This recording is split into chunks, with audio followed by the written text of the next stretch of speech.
Buenos días, iglesia. Vamos a empezar con una oración para darle gracias a Dios por esta nueva clase que hoy vamos a tener. Así que inclinemos nuestro rostro. Padre maravilloso, yo hoy quiero darte gracias por esta clase, esta nueva enseñanza, Señor, en la cual, Señor, nosotros, tus hijos, estamos recibiendo esta enseñanza. Queremos que tú nos hables, que tú nos capacites, que seas tú enseñándonos. Queremos pedirte que tu Santo Espíritu nos guíe, abra nuestro entendimiento, poder entender, comprender. Pedimos, Señor, que tu Santo Espíritu tome el control total de esta clase. Oramos por las personas que nos observan a través del internet, Señor, que allí donde ellos están también tú los bendigas y que tú, Señor, allí también los alcances, Señor. Oramos, Padre maravilloso, por este tiempo, Señor, nos quedamos en tu presencia, en el nombre de Jesús. Amén. ¿Me escuchan bien allí atrás? ¿Me escuchan bien, no? Vamos a ponerlo más cerca aquí. Bueno, estábamos viendo otro bloque. Estuvimos hablando, después de que estuvimos hablando la clase pasada, de las dos posiciones teológicas que habían, ¿sí?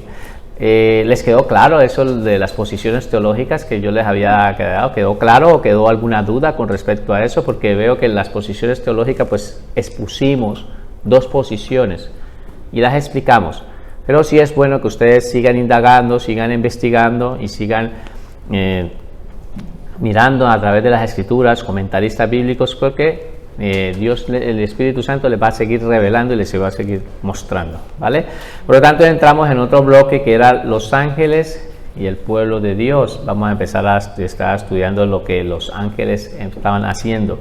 ¿Hay pueblo de Dios aquí? Amén. Pues entonces nosotros como pueblo de Dios tenemos que saber de que Dios, la palabra nos enseña de que Dios enviaba a sus ángeles por alguna razón, ayudarlos a dar un mensaje y todo eso. Entonces eso es lo que estamos estudiando, ¿vale? Entonces el título que teníamos era Los ángeles y el pueblo de Dios. Vimos como primer punto, estudiamos que los ángeles han sido designados para servir al pueblo de Dios. Sí, ya habíamos hablado anteriormente de que los ángeles adoraban a Dios, que le exaltaban, que glorificaban su santo nombre, pero ahora estamos en este bloque de lo que es referente al pueblo de Dios. Por lo tanto, que han sido designados para servir al pueblo de Dios. Veíamos un ejemplo en Hebreos 1, 13, 14, donde la palabra nos enseña de que son espíritus ministradores que están ahí, ¿vale? Que son espíritus y ministradores enviados para el servicio a favor de los que serán herederos de la salvación. Está en esa cita bíblica la parte que nos interesa. ¿Hay herederos de la salvación aquí? Amén. Pues entonces esos ángeles son espíritus ministradores que son enviados a favor nuestro, ¿vale? Veíamos también como segundo punto que los ángeles cuidan a los siervos de Dios, ¿sí? Entonces veíamos el ejemplo de Elías, ¿sí? Cuando Elías estuvo en una cueva y veíamos el ejemplo del ángel. Vamos a leerlo para conectar, ¿vale? Entonces los ángeles cuidan al siervo de Dios. Primera de Reyes 19, 5, 8. Y echándose debajo del enebro, se quedó dormido, y he aquí, luego un ángel le tocó y le dijo, levántate y come.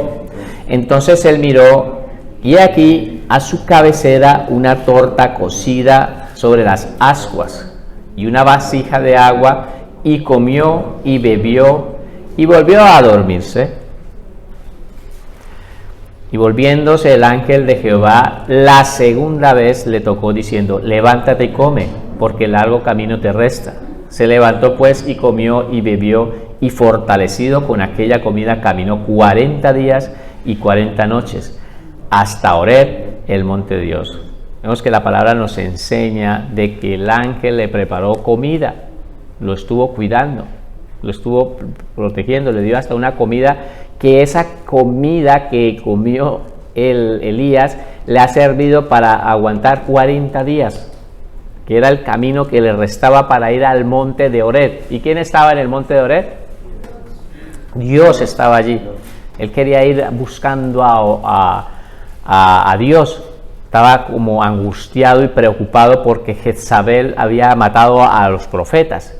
Entonces él se fue hasta allí a decir, soy el último que queda, quítame la vida. Iba clamando y llorando por todo el camino, creyendo que era el último profeta que había. Pero Dios le dijo, te equivocas, Elías.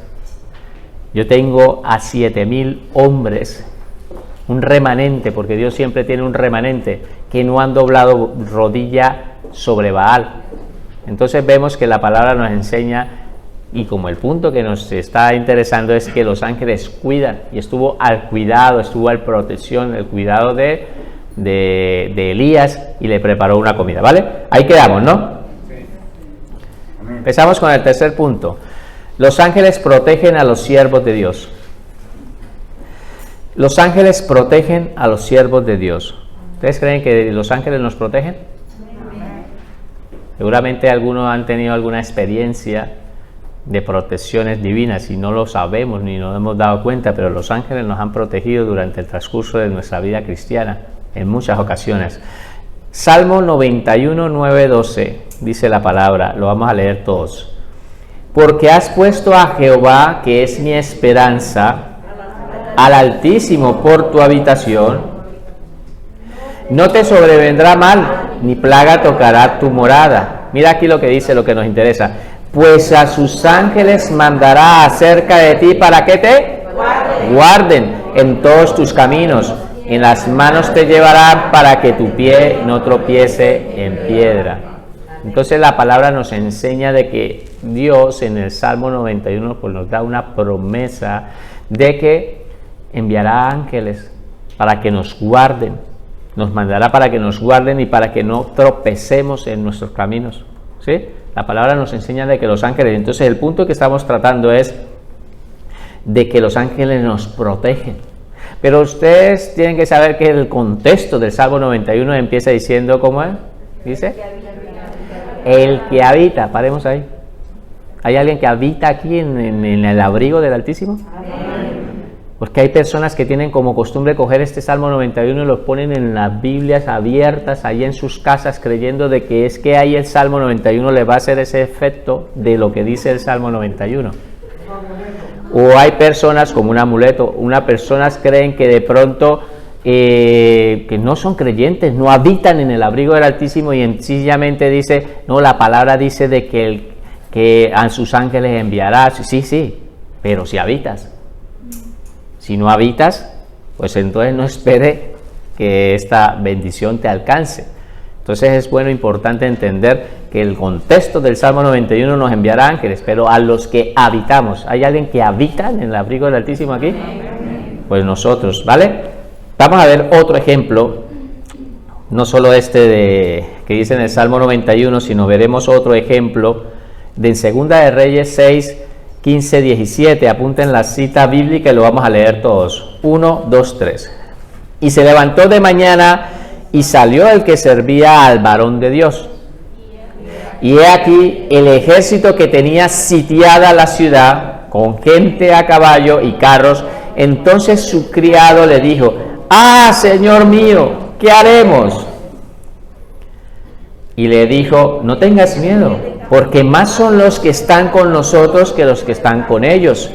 Y oró Eliseo y dijo, te ruego, oh Jehová, que abra sus ojos para que vea. Entonces Jehová abrió los ojos del criado y miró, y he aquí que el monte estaba lleno de gente de a caballo y de carros de fuego alrededor de Eliseo. Qué preciosa esta palabra. En el contexto de lo que estaba sucediendo aquí es que resulta de que un rey que quería atacar a Israel en varias ocasiones, él planificaba cómo intentar atacar a Israel, y cada vez que planificaba con su ejército, ¿sí? Los comandantes de su ejército, de cuándo se iba a posicionar en un sitio para cuando pasara los de Israel, allí ellos los iban a atacar haciendo una emboscada. Pero resulta de que de las cosas más ocultas que se esconden allí, esas maquinaciones diabólicas en lo más oculto, de allí Dios se lo revela a los hijos de Dios. Y Dios les revelaba todos estos pensamientos que tenía este rey, y se los revelaba y se los decía a Eliseo. Y Eliseo iba y le decía al rey, no pase por tal sitio. Estoy poniendo un poco, explicándolo un poco así de esta manera para entenderlo, ¿no? Entonces le decía, no pase por este sitio. ¿Por qué no pasara por este sitio? Porque allí iba a estar justamente una emboscada. Y así ocurrió en varias ocasiones. Resulta de que el rey estaba un poco ya preocupado. ¿Qué es lo que pasa? Y los reúne a todos y dice, algunos de ustedes son un espía. ¿Cuáles de ustedes sirve al rey? Algunos. Y entonces uno de ellos les dice, no. Lo que pasa es que en Israel hay un profeta que se llama Eliseo, de que todo lo que se dice aquí en la intimidad en esta habitación, él lo sabe y se lo hace saber al rey. Y por esa razón es que nunca lo has podido. Entonces, ¿qué hace el rey? Así, pues vamos a buscarlo, y se va con un ejército a buscarlo. Y justamente cuando estaba allí el ejército que se llegó alrededor de la casa donde se encontraba Eliseo, entonces se dio de cuenta el siervo de Eliseo. ¿Cómo se llama? Que lo vemos, y Giesi estaba allí, y justamente allí se dio cuenta de que todo el ejército los estaban rodeando, y él se asustó, y entonces él dice, ay, Señor mío, se asusta. Y entonces Eliseo le dice, Señor, abre los ojos a esta gallina que tengo aquí. No, mentira, lo dijo así. Él dijo, Señor, abre los ojos a este chico, porque claro, tenía miedo. Yo creo que cualquiera de aquí estaríamos con miedo ahí. Y resulta de que Dios le abrió esos oídos espirituales, y ellos pudieron ver a un ejército grande celestial de ángeles que estaban alrededor, por encima de ellos. Por eso le dice, son más los que están con nosotros que los que están contra nosotros. Entonces de eso se trata esa palabra. Vemos que la palabra nos enseña de que Dios envía, según el ministerio de muchas personas, siervos de Dios, envía a ángeles a que los guarden. En este caso Eliseo, su ministerio era muy grande y necesitó de un ejército, pero que puntualmente Dios lo ha hecho. Y entonces yo les preguntaba de que cuántas veces creen de que Dios los ha librado, los ha guardado durante el transcurso de sus vidas. ¿Creen que Dios no lo ha enviado ángeles a que los guarde? Dios lo hace. Su palabra es maravillosa, Dios lo hace, y Él envía ángeles, ¿vale? Cuarto punto. Los ángeles liberan a los siervos de Dios. Los ángeles liberan a los siervos de Dios. Hechos 5, 17, 20. Lo habíamos leído anteriormente en otro punto, con otro tópico, pero vamos a leerlo en este punto, ¿vale? Los ángeles liberan a los siervos de Dios. Hechos 5, 17, 20. Lo leemos todos. Entonces, levantándose el sumo sacerdote y todos los que estaban con él, esto es, la secta de los saduceos, se llenaron de celos y echaron manos a los apóstoles y los pusieron en la cárcel pública. Mas un ángel del Señor, mira, ahí entra en la escena el ángel, abriendo de noche las puertas de la cárcel y sacándolos, dijo: id y puestos en pie en el templo, anunciar al pueblo todas las palabras de la vida. Entonces, ¿qué hicieron los ángeles? Nos han liberado. ¿Sí? ¿Cuál es el punto que estamos tratando? Que los ángeles liberan a los siervos de Dios. Y eso fue lo que hicieron los ángeles, los liberaron de una cárcel. ¿Quiénes eran estos dos siervos que estaban, que los tenían los saduceos y estaban celosos? Pedro y Juan. Ellos estaban celosos porque estaban compartiendo la palabra de Dios. Se acaban de convertir 5,000 personas. Anteriormente se habían convertido 3,000 personas en una prédica que había hecho Pedro. Pero vemos aquí que la palabra nos enseña de que se pusieron celosos y los metieron en la cárcel. Los metieron presos allí. Y por lo tanto, el ángel vino y los liberó. ¿Vale? ¿Queda claro que los ángeles están para el servicio de los siervos de Dios? Daniel 6, 21, 22. Otra cita bíblica para apoyar este punto, ¿vale? Entonces Daniel respondió al rey. Vamos a leerlo todos. Entonces Daniel respondió al rey: oh rey, vive para siempre. Mi Dios envió su ángel, el cual cerró la boca de los leones para que no me hiciesen daño, porque ante él fui hallado inocente, y aún delante de ti, oh rey, yo no he hecho nada malo. Entonces vemos que el ángel, Dios los envía, y él se encontraba en un foso, una casa, estaba allí, y vino y lo protegió, ¿vale? Había otro ejemplo de Pedro, ¿se acuerdan? En Hechos también, donde Pedro lo desataron, que él estaba junto con habíamos visto el ejemplo donde Pedro se encontraba con un guardia a un costado y otro guardia a otro costado, y también fue desatado y sacado de la cárcel.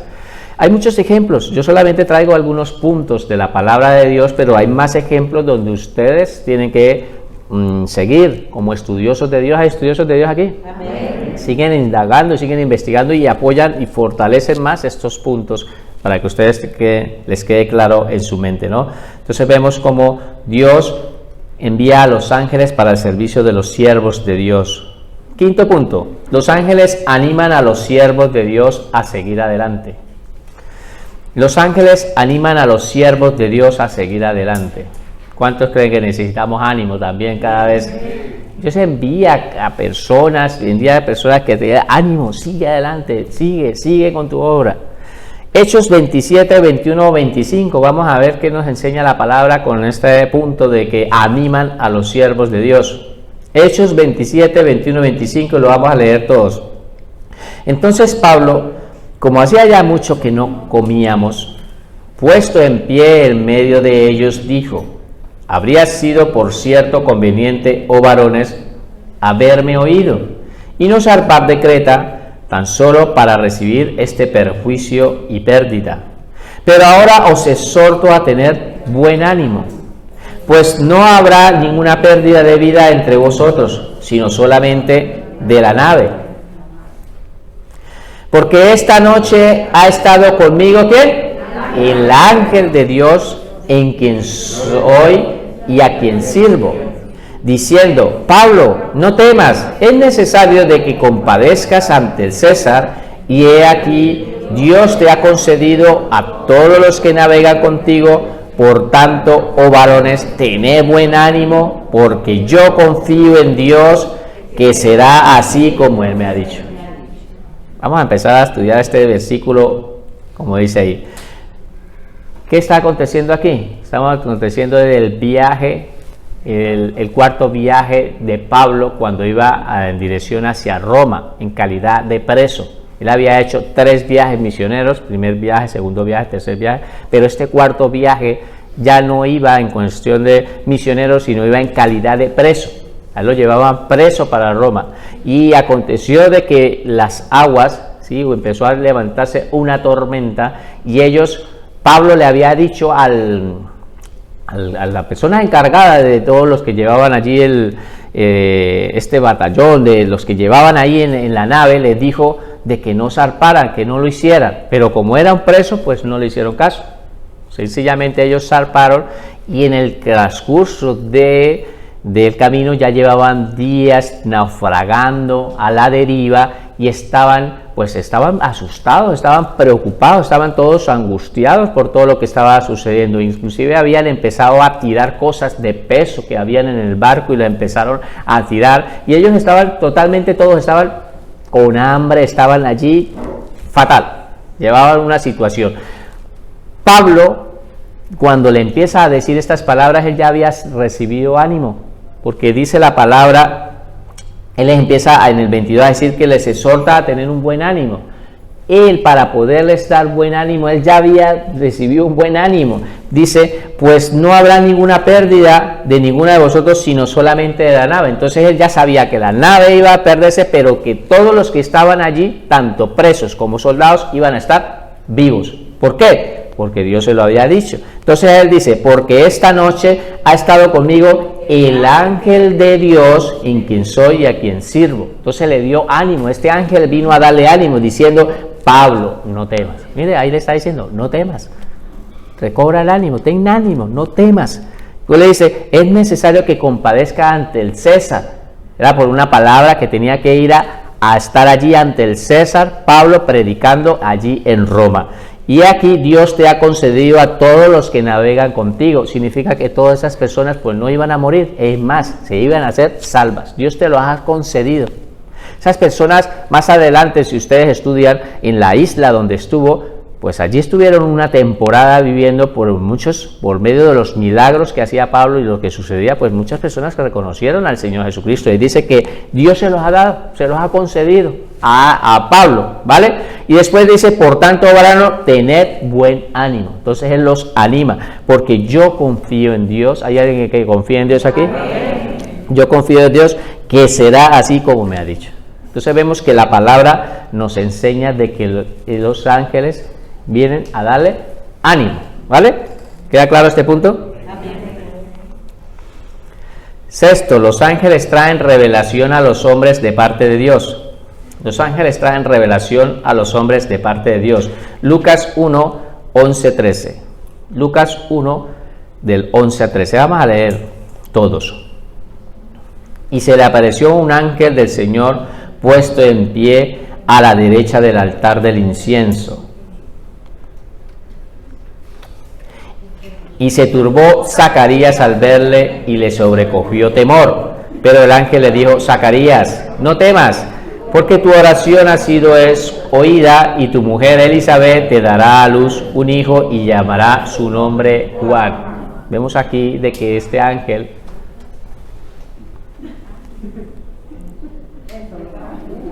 tomen una foto. No voy a parar mucho porque tenemos que avanzar, ¿vale? Entonces los ángeles traen revelación a los hombres de parte de Dios. Bueno, vemos que la palabra nos enseña de que Él traía una revelación. ¿A quién? A Zacarías. ¿Por qué? Porque su esposa Elizabeth era estéril, no podía tener hijos. Pero él estaba, dice la palabra, que estaba en los turnos, porque cuando él servía en el templo, dice de que estaba en su turno y le correspondía su turno. Y él, estando allí en su turno, pues vino y se le presentó un ángel. Y le habló y le dijo que iba a nacer un hijo. Pero qué gran hijo el que iba a nacer. El precursor. Iba a venir Juan el Bautista. ¿Sí? No solamente el hijo que iba a nacer era el que iba a preparar el camino de Dios, el que iba a estar delante, ¿vale? Por lo tanto, vino a traer. Entonces, el tema que nos interesa es que vino a traer una ¿qué? Una revelación. Vino a traer una revelación. Vino el ángel a traer una revelación, ¿vale? Vamos a ver otro ejemplo. Lucas 1, 30, 33. Ahí mismo en Lucas 1. Entonces leemos todos. Entonces el ángel le dijo, María, no temas, porque has hallado gracia delante de Dios, y ahora concebirás en tu vientre y darás a luz un hijo y llamarás su nombre Jesús. Este será grande y será llamado Hijo del Altísimo, y el Señor Dios le dará el trono de David, su padre, y reinará sobre la casa de Jacob para siempre, y su reino no tendrá fin. Vemos aquí en el contexto vimos Lucas 1, de que el ángel viene y se le acerca a María y ella pues dice que no temas. ¿Por qué no temas? Porque ella estaba encinta, estaba embarazada y no había conocido hombre, ¿sí? José no había tenido, estaba esposada, estaba comprometida a matrimonio con José. ¿Y qué ocurría? Pues que obviamente esto daba más inicio a saber que era una en el mundo pues que sencillamente le había sido infiel con otro hombre. Por lo tanto ella le dice no temas, y empieza a explicarle. Entonces el ángel viene y le trae una revelación de que nada menos el que iba a nacer era el Hijo de Dios, que Dios había utilizado ese cuerpo para poder dar a su Hijo amado, y por medio de María, ¿sí?, que no había conocido varón, iban a ser el Hijo de Dios. Entonces los ángeles vienen a traer ¿qué? Revelación. ¿Queda claro? Amén. Séptimo punto. Los ángeles llevan a los creyentes que mueren a la presencia de Dios. Los ángeles llevan a los creyentes que mueren a la presencia de Dios. Ahora vamos a mirar qué dice la palabra. Así que no sabemos si de pronto el día que muramos, si es que Jesucristo no ha venido por su iglesia, La sorpresa es que lo primero que nos vayamos a encontrar es con unos ángeles que vienen a recibirnos para llevarnos ¿a dónde? A Dios, a llevarnos a la presencia de Dios. Ahí dice la palabra de que los ángeles, vamos a leerlo, dice Lucas 16:22. Vamos a leerlo todos. Aconteció que murió el mendigo y fue llevado por los ángeles. ¿Fue llevado por quién? Los ángeles. ¿A dónde? Al seno de Abraham, y murió también el rico y fue sepultado. Algunos dicen que no es una parábola, porque dan unos nombres propios. Y es una enseñanza del Señor Jesucristo cuando habla del rico y de Lázaro, y está hablando, y ustedes recuerdan la palabra de que el rico tenía, pues en vida, tenía todo su esplendor, vivía en una majestuosidad y hacía banquetes todo el tiempo en sus mesas, pero había también un mendigo que estaba alrededor de la mesa, que estaba allí postrado, estaba sentado, pero este rico no tenía misericordia de este mendigo, simplemente tenía más misericordia a los perros, porque dicen que hasta los perros venían y le lamían las llagas, le lamían las llagas a él.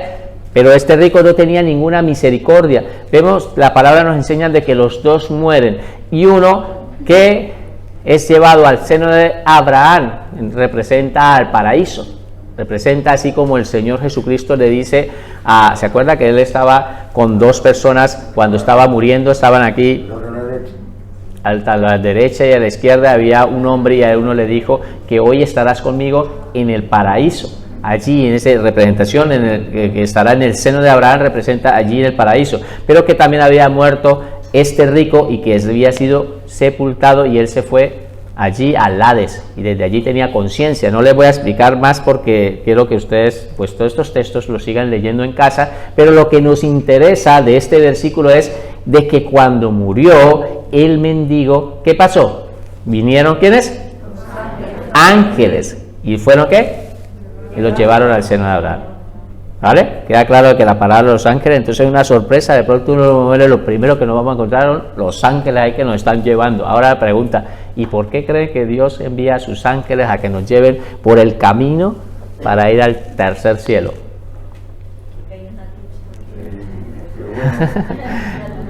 Bueno, eso es bueno que ustedes empiecen a preguntar, es que de eso se trata la teología, de estudiar, de preguntar, ¿por qué razón? Porque también sabemos que alrededor, en todo el contorno de la parte del cosmos y todo eso, se mueven una serie de espíritus malignos que ya los iremos estudiando más adelante, que están ahí. Entonces algunos estudiosos consideran de que no quieren que seamos perturbados nosotros en ese camino, en ese mover hasta el cielo, y vienen los mismos ángeles y nos llevan, nos lleva a Dios. Pero bueno, eso es lo que piensan, es solamente cada uno puede pensar como quiera. Lo que sí nos enseña la palabra es que envía ángeles a llevar al mendigo para llevarlo al cielo. ¿Vale? ¿Queda claro? Bueno, terminamos aquí, vamos a entrar con otro bloque. 3 puntos en números romanos. Tercer punto en números romanos. Escriban la clasificación de los ángeles. La clasificación de los ángeles. Quiero de una vez decirles que en este punto que vamos a tratar, ¿sí?, lo vamos a empezar a mirar y lo vamos a empezar a indagar, pero también tenemos mucha limitación, que la palabra del Señor no nos enseña con mucha claridad, pero sí nos vamos a basar en este bloque, vamos a basar un poco a las autoridades, porque la clasificación de los ángeles vamos a empezar a hablar de sus autoridades, de sus rangos, ¿sí?, de que nos vamos a intentar poderlo comprender de acuerdo también a como aquí en la tierra también tenemos unas jerarquías, así como hay unas jerarquías en los gobiernos y también en el ejército, en la parte militar hay jerarquías, pues en el cielo pues tampoco hay un desorden. Dios mismo en su palabra enseña de que nosotros nos debemos de sujetar a todas las autoridades. Si Él mismo nos envía, que nos establece unas autoridades para que nosotros nos sujetemos, ¿ustedes creen que en el cielo no hay orden allí? Claro, en el cielo también hay un orden, hay un orden específico. Dios lo hace, y el enemigo imita a Dios. Él es un imitador, lo imita, y por eso también Él tiene sus jerarquías, que sirven para hacer lo malo, porque están haciendo lo malo, pero también las tiene, ¿vale? Y eso lo iremos estudiando. Pero entonces quiero dejar este punto claro de que tenemos limitación, ¿vale? Vamos a empezar a escribir. En la Biblia encontramos 5 tipos de jerarquías angelicales. En la Biblia encontramos 5 tipos de jerarquías angelicales.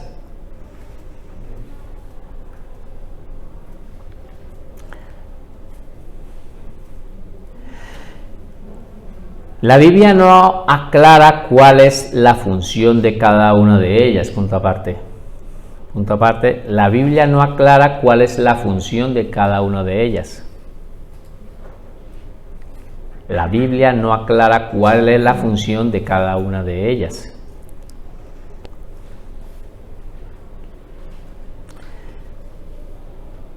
La única forma de entender las jerarquías,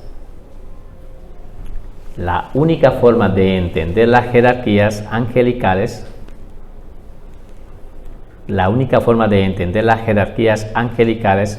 es tomar como ejemplo las jerarquías humanas. Y les dejo ahí, pues los que les estaba comentando anteriormente. La Biblia no nos deja una claridad de cuál es la función de cada una de estas jerarquías que nosotros vamos a empezar a estudiar. No lo deja con claridad, no dice ellos están haciendo esto, no nos enseña, tampoco lo vamos a inventar. Pero nosotros lo que vamos a hacer en este estudio, ¿sí?, es intentar mirar las jerarquías terrenales, las que nos han estipulado, que están en la tierra, como a nivel de gobierno y a nivel también del ejército como tal, esas jerarquías en ese orden, poderlas entender aquí en la tierra para nosotros poder interpretar y entenderlas un poco allí, ¿vale? ¿Queda claro, no? ¿Vale? Y de esta forma vamos a entenderlas mejor, vamos a intentar de entenderlas un poco mejor, ¿vale? Pero no nos deja con claridad cuál es la función que hace cada uno, no nos deja esa claridad, ¿vale? Bueno, empezamos. Primero punto, los ángeles gobernantes. Los ángeles gobernantes. Escribimos como cita bíblica Colosenses 1:16. Colosenses 1:16. Lo vamos a leer todos, ¿vale? Colosenses 1:16. Dice la palabra así: porque en él, ¿quién es él? En Cristo. Porque en él, Cristo, fueron creadas todas las cosas. Entonces digan todas. Todo ha sido creado en Cristo, por medio de Cristo. Dice, las que hay en los cielos y las que hay en la tierra. En los cielos, aquí en la tierra, visibles, y en los cielos también invisibles. ¿Sean qué? Ahí vienen. Tronos, sean dominios, sean principados, sean potestades. Todo fue creado por medio de él y para él. Entonces, con nuestros ojos orgánicos, nosotros podemos ver muchas cosas. Lo que podemos ver son cosas materiales, ¿sí? Vemos cosas materia, no podemos ver cosas invisibles. Pero no significa que porque no las veamos no existan. La palabra nos enseña de que hay cosas que son visibles y otras cosas que son ¿qué? Invisibles. Esas invisibles también son reales. Jesucristo dice que Él es la imagen visible de un Dios que es invisible, pero el Dios invisible también es real. Esa parte invisible es real, por lo tanto la parte invisible es real, y nos empieza a nombrar en los de allí en el cielo, que están en el cielo, ¿cómo? Son tronos, dominios, principados, potestades. Esos son ángeles ¿qué? Gobernantes, y los vamos a empezar a estudiar. Vamos a empezar a estudiar de acuerdo, volviendo otra vez, dejando claro el punto de que los vamos a tomar como ejemplo las jerarquías terrenales, ¿vale? ¿Está claro? Pero nos manda un orden: tronos, dominios, principados y potestades, ¿vale? Vale, pues empezamos. Todavía no empezamos. Escriban esto: los ángeles gobernantes han sido dotados por Dios. Los ángeles gobernantes han sido dotados por Dios con una autoridad especial. Los ángeles gobernantes han sido dotados por Dios con una autoridad especial. La función es dirigir y supervisar a todos los seres angelicales. La función es dirigir y supervisar a todos los seres angelicales que habitan en las esferas celestiales.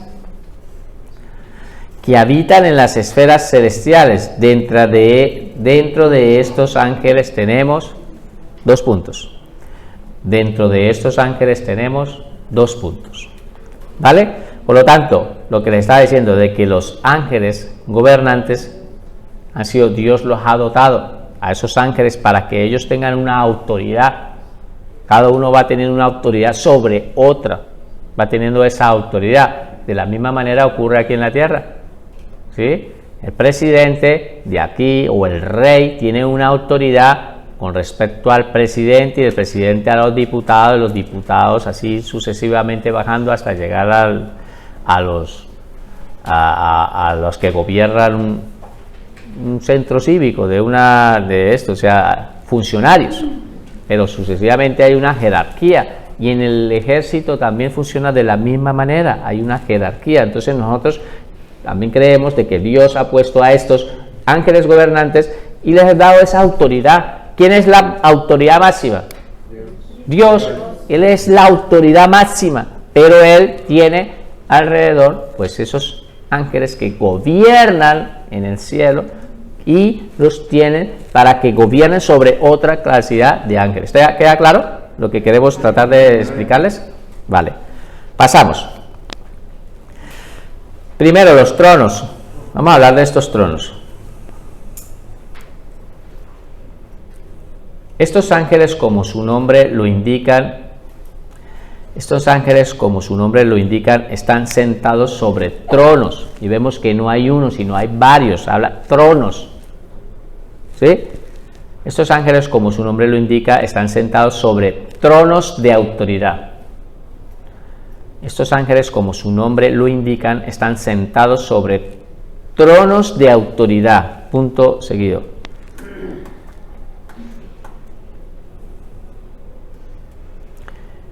Su función es gobernar sobre las diferentes esferas celestiales. Su función es gobernar sobre las diferentes esferas celestiales. Dos puntos. Gobernar sobre los dominios, principados y potestades. Su función es gobernar sobre las diferentes esferas celestiales, dos puntos, los dominios, principados y potestades. ¿Ve? Ellos gobiernan sobre ellos. Es lo que queremos tratar de explicar. No nos dicen la función, pero sí creemos de que como en el orden que Dios lo ha puesto en la palabra, ellos como tronos, pues allí están gobernando sobre los que continúan, sobre los dominios, sobre los principados y sobre las potestades. ¿Ya? ¿Queda claro? Pasamos. Dominios. Si nos basamos en las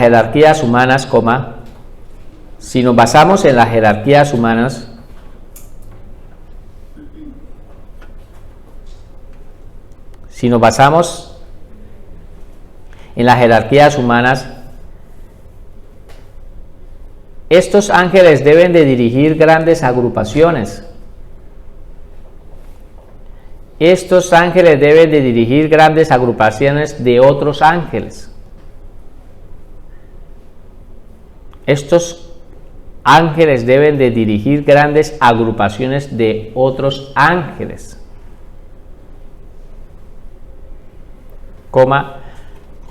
Sin embargo, están sujetos a los tronos. Sin embargo, están sujetos a los tronos. Sin embargo, están sujetos a los tronos a los cuales le rinden cuentas de su servicio. a los cuales le rinden cuentas de su servicio. ¿Vale? Entonces la palabra, es bueno entender de que como lo estamos haciendo un ejemplo de acuerdo a las jerarquías humanas, así como aquí terrenalmente en cada país existe un presidente y en esa región de ese país, pues allí gobierna, ¿sí? Pero ellos tienen que rendirle cuentas a algunos. No crean que los presidentes que están aquí terrenalmente ellos se mandan solos. No, también hay una jerarquía por encima de ellos que cuando entran, y no voy a entrar aquí mucho en polémica, pero cuando entran ya entran con una carpetica aquí debajo del brazo, que qué es lo que tienen que hacer, pero están ahí, ¿vale? Hay unas jerarquías. Entonces creemos y se cree los estudiosos, porque esto lo he estado investigando en varias partes y llegan, y ustedes los pueden mirar, pueden buscar. Es más, me gustaría que invitarlos a que indaguen e investiguen sobre este tema, ¿vale? De que no nos deja una claridad, pero sí, al ponerlo como ejemplo con respecto a las jerarquías humanas, pues intentamos mostrarlos un poco de esta manera. ¿Vale? ¿Queda claro? Pasamos al otro punto. Tercero, los principados.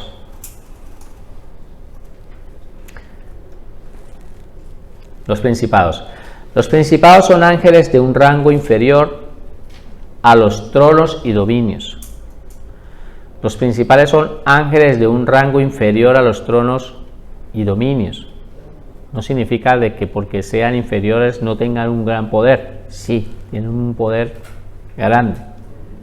Solo que por encima de ellos están los dominios, los tronos y después ¿qué? Dios. Dios, que es el principal que los gobierna a todos, ¿vale? ¿Ya claro? Los principados son ángeles de un rango inferior a los tronos y dominios, dirigen agrupaciones más pequeñas de otros ángeles. Dirigen agrupaciones más pequeñas de otros ángeles. Dirigen agrupaciones más pequeñas de otros ángeles, pero siempre estarán sujetos a los ángeles gobernantes. Siempre estarán sujetos a los ángeles gobernantes y obviamente a Dios, pero siempre estarán sujetos a los ángeles gobernantes.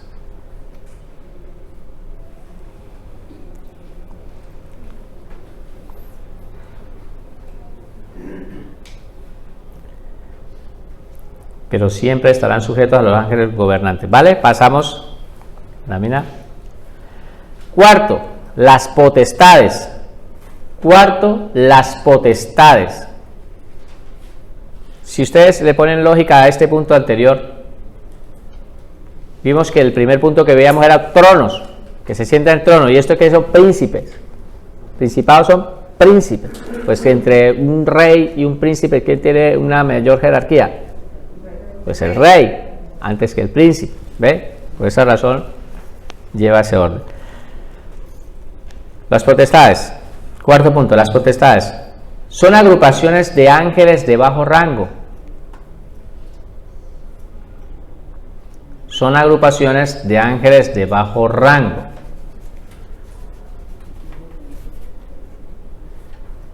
Que obedecen y ejecutan. Son agrupaciones de ángeles de bajo rango que obedecen y ejecutan las órdenes dadas por los ángeles gobernantes. Las órdenes dadas por los ángeles gobernantes. Aquí, según la mayoría de las personas que estuve indagando, estudiando, consideran que son los ángeles como cuando el ejemplo aquí a nivel terrenal, como el soldado raso, que está allá al nivel, ¿sí me entiende?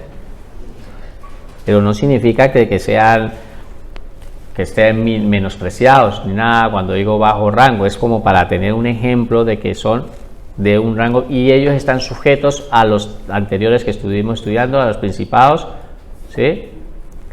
Y también a los tronos y a todos los ángeles gobernantes que hay, y obviamente a Dios. Queda claro de que la primera autoridad máxima en el cielo es Dios, ¿vale?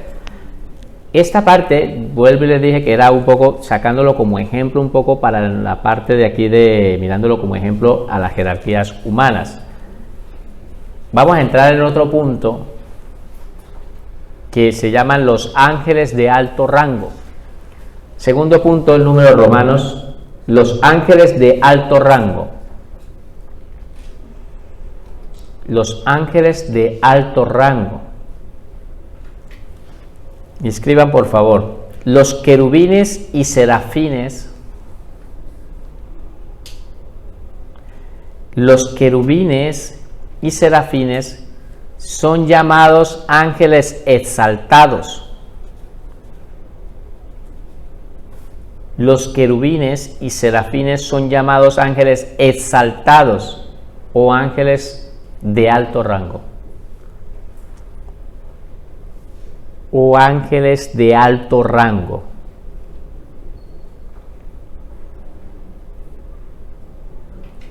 Los querubines y serafines son llamados ángeles exaltados o ángeles de alto rango. Estos ángeles no deben confundirse con los ángeles gobernantes. Estos ángeles no deben confundirse con los ángeles gobernantes.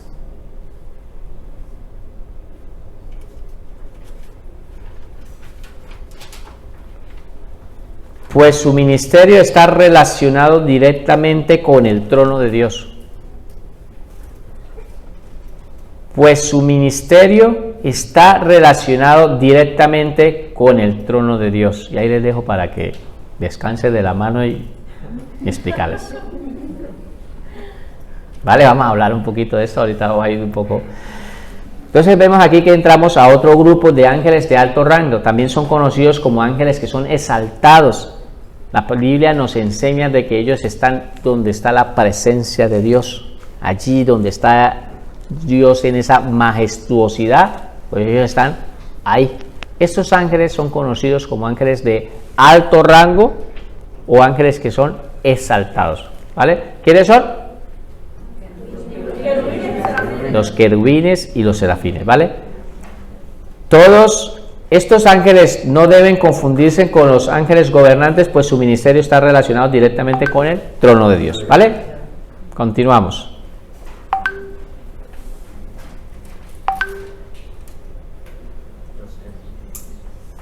Los querubines. Los querubines. Vamos a hablar un poco sobre los querubines en el tiempo que nos queda. Bueno, hablaremos de los querubines. Entonces vamos a hablar sobre los querubines, ¿vale? Los querubines. Escriban por favor. Aquí ya lo corregiré. Bueno, vamos a corregirlo ahora.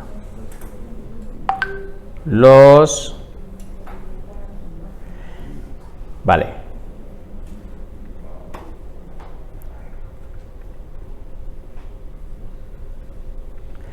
Los querubines guardan la pureza y la santidad de Dios. Los querubines guardan la pureza y la santidad de Dios.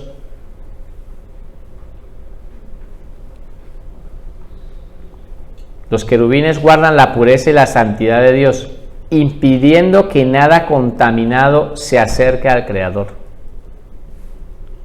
Impidiendo que nada contaminado se acerque al Creador.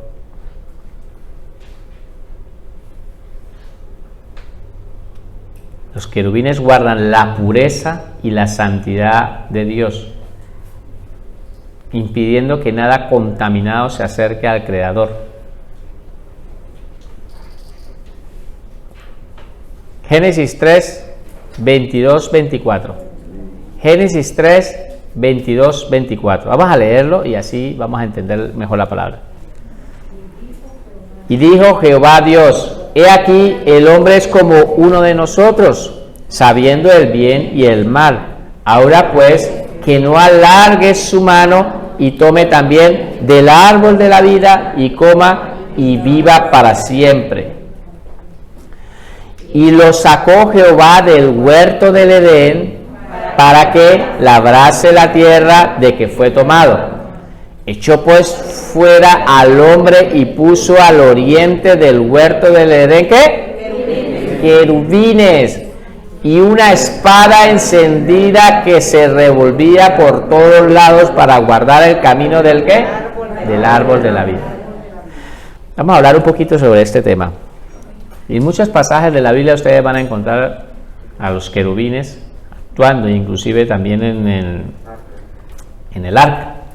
Allí donde está la presencia de Dios, estos querubines, no porque Dios no pueda defenderse él solo, sino que él están ahí con una labor de que allí al cielo no vaya una persona que contaminada, una persona con pecado. Entonces él no lo permite. Estos ángeles estaban ahí. Dice que habían varios querubines. Dice, puso en el, no dice un querubín, no, puso querubines. Muchos. Son muchos los que hay, son millares. Pero la palabra nos enseña de que puso querubines y después puso a una espada que estaba encendida allí, que se movía por todos lados. Entonces es bueno entender que estos querubines, como en el arca, a ver si tengo la cita bíblica aquí. Sí, mira, la tengo aquí, vamos a leerla y así lo vamos a entender mejor. Éxodo 25, 17, 20. Está hablando de Moisés cuando construyeron el arca de la alianza. Y harás un propiciatorio de oro, cuya longitud será de 2 codos y medio y su anchura de codo y medio. Y mira lo que dice, y hará también 2 querubines de oro labrados a martillo, los labrarás en los 2 extremos del propiciatorio. Mira estos querubines que están como están. Hará pues un querubín en un extremo y otro querubín en otro extremo, de una pieza con el propiciatorio. Harás los querubines en sus 2 extremos. Y los querubines se extenderán por encima las alas, cubriendo sus alas el propiciatorio y que su rostro, el uno enfrente del otro, mirando el propiciatorio, los rostros de los querubines. Vamos a explicar un poquito este texto que a veces es un poco complicado si no se sabe interpretar. ¿Han visto por internet, si ustedes empiezan a mirar la tapa del propiciatorio? La tapa del propiciatorio es, pues había un arca, donde en el arca se encontraba la presencia de Dios. Dice que ahí estaban las tablas de la ley, había también un maná escondido referente a Cristo, la vara de Aarón, sacerdocio, estaba ahí. Y había una tapa que es el propiciatorio, donde la palabra enseña de que allí se tenía que derramar la sangre por el perdón de los pecados. Allí tiene que haber justicia. En ese sitio tiene que haber justicia. Por eso es que hay 2 querubines que se están tocando en la misma etapa, se están tocando unos del otro, se están tocando las alas, pero ellos están mirando hacia abajo. ¿Por qué están mirando hacia abajo? Porque ahí, en ese lugar donde está la presencia de Dios, tiene que haber justicia. ¿Está quedando claro? Esa justicia. Por lo tanto, ellos están ahí observando y están ahí mirando, tocando, se están tocando, allí donde está la presencia de Dios, porque ellos están es para proteger que donde está la presencia de Dios haya ¿qué? Justicia, haya santidad. ¿Queda claro? Bueno, vamos a pasar, si nos da el último punto, los serafines. Escriban, los serafines. Estos son diferentes a los querubines. Los serafines. Los serafines. Escriban, por favor. Los serafines son seres creados por Dios. ¿Entonces sabes quién los ha creado? Dios. Los serafines son seres creados por Dios con el propósito de rendirle continua adoración. Con el propósito de rendirles continua adoración. Una adoración continua. Los serafines son seres creados por Dios con el propósito de rendirles continua adoración. Continua adoración.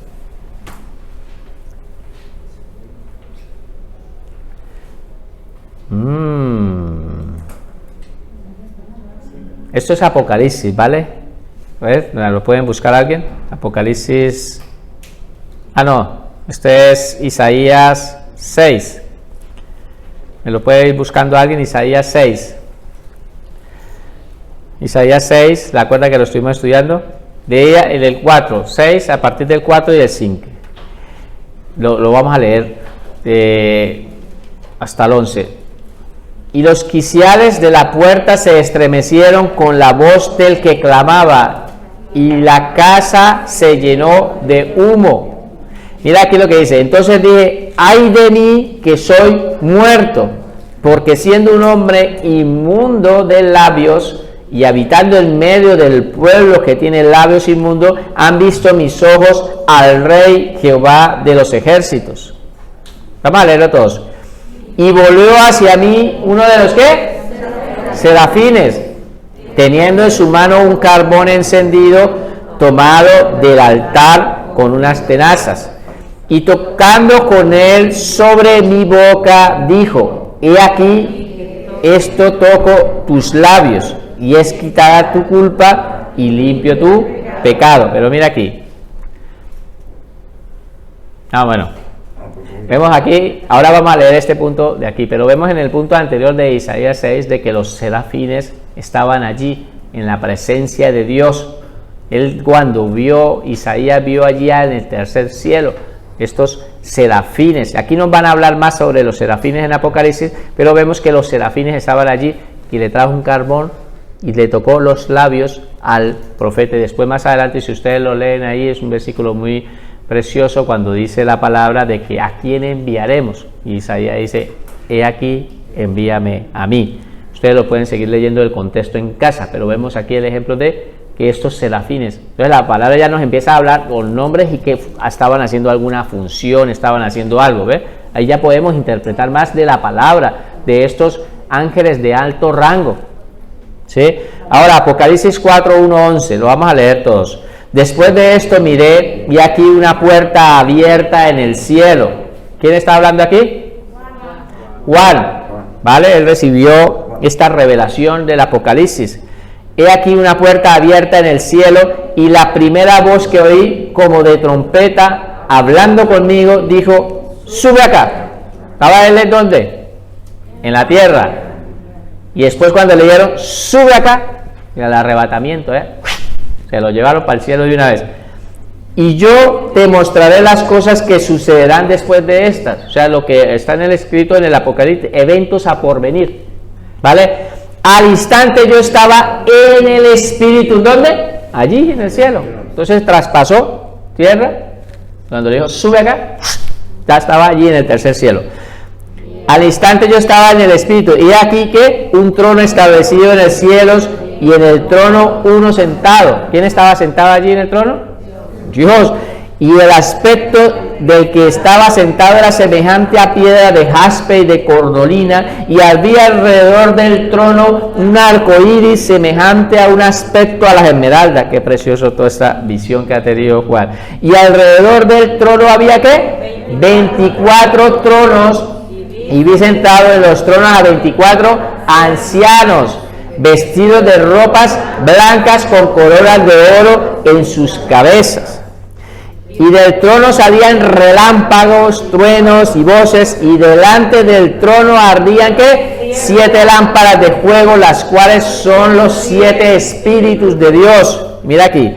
Y delante del trono había como un mar de vidrio semejante al cristal, y junto al trono y alrededor del trono 4 seres vivientes llenos de ojos delante y detrás. Espera, vamos a parar un poquito porque si no, no entendemos la escritura. Ya vamos a ir más adelante a explicarlo. Ya sé que vamos a terminar aquí. La palabra, cuando nos habla de que habían 24 tronos, 24 ancianos, es una simbología de la iglesia. Esos 24 ancianos representan a la iglesia de Cristo, ¿vale? Muchos estudiosos representan esos 24 ancianos. Cuando habla aquí de los serafines, o está hablando de los seres vivientes, está hablando de los serafines. Estos serafines, y que ellos tenían ojos por todos lados. Es que todos los ven, ellos están allí, lo están viendo, no es que sea allí, es simbólico, es algo simbólico, ¿sí? Porque dirá, esto es un poco feo, ¿no? Tantos ojos por todas partes, esto debe ser algo extraño. No, el libro de Apocalipsis es bueno entenderlo, pero que sepa de que hay mucha simbología, entonces hay bueno entenderlo porque en esa simbología necesitamos entender. Por lo tanto, en el 6 nos habla ya de estos serafines. ¿Qué hacían estos serafines? Ahora sí continuamos. El primer ser viviente, o sea, un serafín, era semejante a un ¿qué? León. El segundo era semejante a un becerro. El tercero tenía rostro como de hombre y el cuarto era semejante a un águila volando. Y los 4 seres vivientes, mira qué hacían los seres vivientes, tenían cada uno 6 alas alrededor y por dentro estaban llenos de ojos y no cesaban día y noche de decir que santo, santo, santo es el Señor Dios Todopoderoso, el que era, el que es y el que ha de venir. Y siempre que aquellos seres vivientes dan gloria y honra y acción de gracias al que está sentado en el trono, al que vive por los siglos de los siglos. ¿Qué pasaba con los 24 ancianos, la iglesia que estábamos allí? ¿Qué hacíamos? Y los 24 ancianos se postraban delante del que está sentado en el trono y adoraban al que vive por los siglos de los siglos. Y echan sus coronas delante del trono diciendo: Señor, digno eres tú de recibir la gloria y la honra y el poder, porque tú creaste todas las cosas y por tu voluntad existen y fueron creadas. Ahí estábamos nosotros tirando de esas coronas, porque vamos a recibir coronas, pero miren lo precioso es que esas coronas que hemos ganado aquí mientras estábamos en las tierras, nosotros mismos las entregamos a Dios. Eran para Él, se las entregamos, no estamos buscando para nosotros, sino era para Él. Le entregamos esas coronas, las tiramos a la presencia de Dios, y también, tanto como los ángeles que están adorando continuamente, estos serafines que están adorando, nosotros nos unimos en una sola adoración a nuestro Cristo que nos ha redimido. Dios me los bendiga, vamos a orar. Padre maravilloso, Santo de Israel, gracias por tu preciosa palabra, gracias Señor, porque tú eres maravilloso y nos habla constantemente, Señor. Sabemos, Señor, que un día vamos a estar allí, Señor, postrados delante de ti, Señor, adorando, exaltando su santo nombre. Y desde aquí, Señor, ya te queremos adorar en espíritu y en verdad en esta tierra, Señor, para llegar allí, Señor, y estar ya, haber practicado todo lo que hemos hecho en esta tierra. Ayúdanos a ser adoradores en espíritu y en verdad. Dios me los bendiga a todos. Bendiciones.